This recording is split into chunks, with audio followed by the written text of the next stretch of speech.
Deion Sanders had some things to say about those who are still knocking Shedeur Sanders' draft prep heading into the 2025 NFL Draft, alongside people that are blaming him for Shedeur Sanders sliding to the 5th round. Let's talk about what he had to say and why, bless him Lord, is always going to be what Deion Sanders leads with. Draft Day 2025.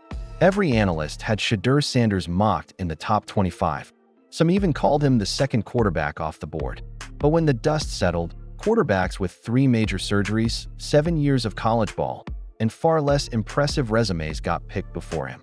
Now his father, NFL legend Deion Sanders, is absolutely torching those same analysts who claim his son wasn't prepared. The truth about what really happened in those draft meetings? It's about to blow your mind.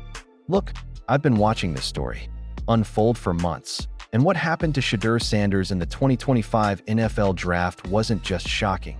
It was downright disrespectful. We're talking about a quarterback who had Jerry Rice Award credentials, led Jackson State to 2 SWAC championships, and transformed Colorado from a laughingstock into a legitimate program. Yet somehow, he slid all the way to the 5th round. At pick 144, you want to know what's really wild about this whole situation?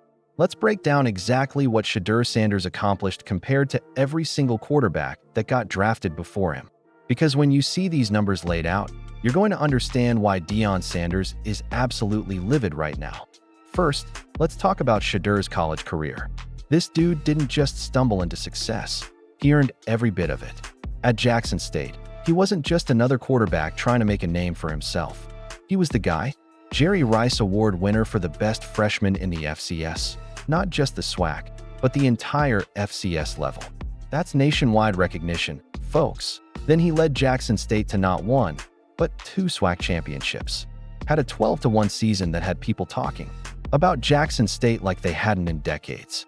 But here's where it gets even crazier. When he transferred to Colorado, he took a program that won 2 games and turned them into a 4-win team, then a 9-win team. Think about that progression. For a second, 2 wins to 4 wins to 9 wins. That's not luck. That's not just having a famous dad. That's pure quarterback excellence under pressure, in the spotlight, with everyone watching and waiting for him to fail. Now let's compare that to what happened. On draft day, the New York Giants traded up to grab Jackson Dart, Tyler Shaw, and get this, a quarterback who's had 3 major surgeries got selected in the 2nd round. 3 major surgeries. This dude played 7 years of college football, which tells you he was bouncing around trying to find his place, and he still got picked before Shedeur. Dillon Gabriel? 3rd round to the Cleveland Browns. The same Cleveland Browns who would eventually take Shedeur in the 5th round. Jalen Milroe went 3rd round to Seattle. Outside of Quinn Ewers, practically every quarterback with a pulse got selected before the guy who actually had championship rings and transformational leadership on his resume. But here's where this story gets really interesting and where Deion Sanders starts dropping truth bombs that these draft analysts don't want to hear.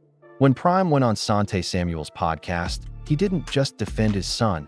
He went nuclear on the narrative that Shedeur wasn't prepared for the draft process.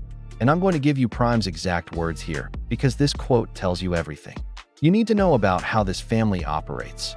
When you sit up there and you say something like that, and went into the meeting unprepared like dude, Shedeur Sanders, who has had 6 different offensive coordinators who still function and leveled up every time we brought somebody new in. And you're going to tell me that he was unprepared? You're going to tell me that he had on headphones? Anybody who knows my son understands he's a professional. He's going to go into a meeting with headphones on? Y'all come on now. 6 different offensive coordinators. Let that sink in for a moment. While other quarterbacks were getting comfortable in one system, learning one playbook, building chemistry with one coaching staff, Shedeur was adapting to completely different schemes year after year. And not just adapting, excelling, getting better each time. You want to talk about NFL readiness? Show me another quarterback in this draft class who had to master 6 different offensive systems and still put up elite numbers. Show me another quarterback who had to carry the weight of transforming not 1, but 2 different programs while dealing with constant coordinator changes. The headphones comment that Prime mentioned? That's referring to reports that Shedeur showed up to draft meetings with a blasé attitude, supposedly not taking it seriously. But anyone who's actually sat down with this kid knows that's complete nonsense. The host of this podcast, RJ Young, has had multiple sit-downs with Shedeur, Travis Hunter, and Prime, and he's seeing their consistency and confidence in preparation. This isn't some spoiled coach's kid riding daddy's coattails. This is a quarterback who's been called grown by his father since he was small, not because of nepotism, but because he's had to handle adult-level pressure and scrutiny his entire life.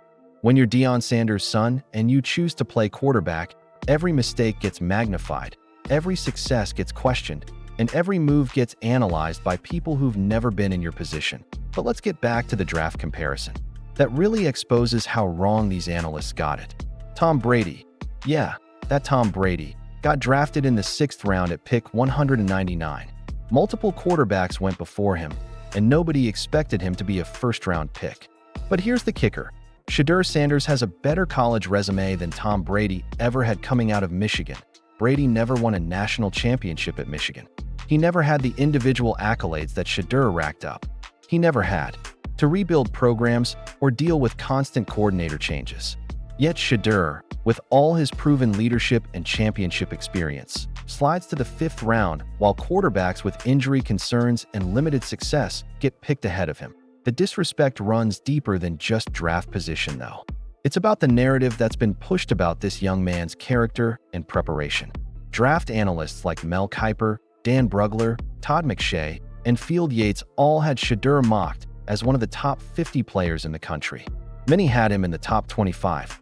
These are the same experts who now want to question his draft prep after he didn't go where their mocks predicted. Here's what really happened. The NFL got caught up in narratives instead of evaluating talent. They saw Deion's son and immediately started looking for reasons to dock him instead of appreciating what was right in front of them. A quarterback with championship DNA, adaptability that's off the charts, and the mental toughness to perform under the brightest lights college football has to offer. When Prime says God uses foolish things to confound the wise, he's talking about exactly this situation. There was some foolish decision-making in this draft process, but it's going to give Shedeur and Travis Hunter the edge they need to prove everyone wrong. The same edge Tom Brady had when he was pick 199. The same edge that drives every player, who gets overlooked despite their obvious talent. But you know what's really telling about this whole situation? The story about Deion defending his son led ESPN's headline coverage on a Monday morning. We're talking about prime real estate on ESPN.com, the kind of placement that writers dream about because it determines whether you keep your job or not. They don't put stories up there unless they know people are going to read them. This happened while the NBA Finals were going on, while the WNBA was booming with Caitlin Clark, while we're heading into a completely new college football playoff format. Yet Colorado and the Sanders family are still dominating headlines months after the draft. That tells you everything about the star power and cultural impact we're dealing with here. And that brings us to the real point that people don't want to acknowledge. Deion Sanders operates on a different level than everyone else in sports. He's one of the 5 best athletes to ever walk the earth. The only man to play in both a World Series and a Super Bowl. Won 2 Super Bowls with 2 different teams. Changed the balance of power in the NFL as a cornerback. He's proven he can dominate in baseball, the NFL, coaching, and broadcasting. The way he does things, only he can do it. When other people try to replicate the Colorado program or play the game the way Prime played it, they fail.